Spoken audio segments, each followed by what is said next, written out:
Bonjour à tous, on se retrouve pour une nouvelle position de combinaison avec le trait pour les blancs.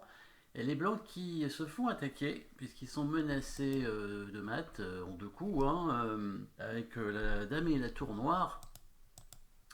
Menace mat en prenant le pion. Le pion en G3 évidemment est cloué par la tour. Et donc le roi noir, lui, par contre, est pas, enfin, il n'est pas très bien protégé, mais il n'est pas encore trop attaqué. Alors les blancs ont une pièce d'avance, hein, donc évidemment, normalement, ça devrait suffire pour gagner si on arrive évidemment à parer la menace de mat, et ça va pas être simple du tout à faire. Alors, comme d'habitude, on va regarder les coups forcés, mais là, ça va être peut-être un coup de défense à trouver, évidemment, hein, si on arrive à protéger. Le pion attaqué en H2, on éviterait le mat, mais on ne peut pas trop le faire, hein, à part prendre le pion ici avec le cavalier, mais le pion va reprendre le cavalier et du coup ce sera toujours la même chose. Alors on va quand même regarder un petit peu les coups forcés, voir ce qu'il y a.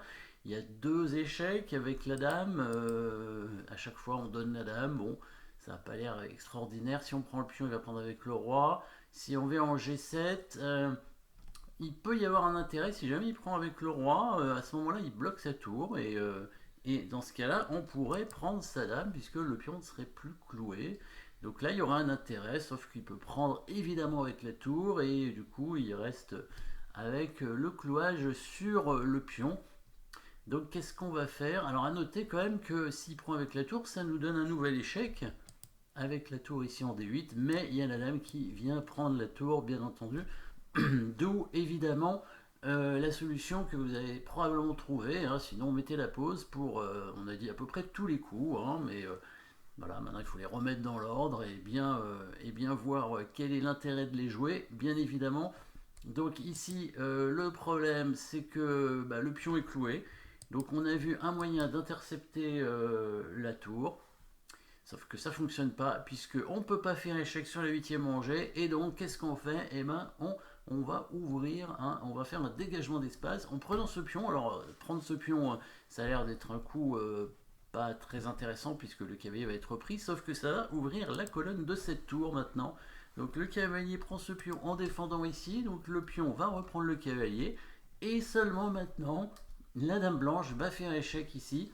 Dans l'idée, si jamais il prend avec le roi, évidemment, on peut prendre sa dame, on apparaît la menace et on reste avec des pions d'avance, hein, deux pions d'avance, position probablement gagnante.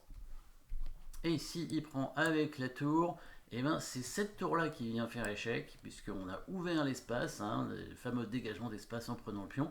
Du coup, la tour noire est obligée de couvrir, on échange les tours évidemment, et après on récupère la dame avec le pion puisqu'il n'est plus cloué, et pareil on aura deux pions d'avance, donc une position gagnante a priori. Donc coup de défense, hein, cavalier prend pion avec un petit dégagement d'espace pour défendre tout simplement. Donc combinaison assez simple, mais bon il faut le trouver, hein, il faut trouver la bonne défense, et c'est pas complètement évident. Il n'y avait rien d'autre à faire ici, hein.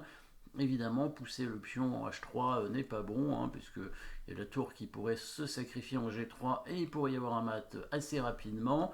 Il n'y a pas d'autres échecs, hein, c'est la seule façon de jouer. Voilà, très simple, mais il faut le voir. Merci d'avoir suivi cette position et à très bientôt.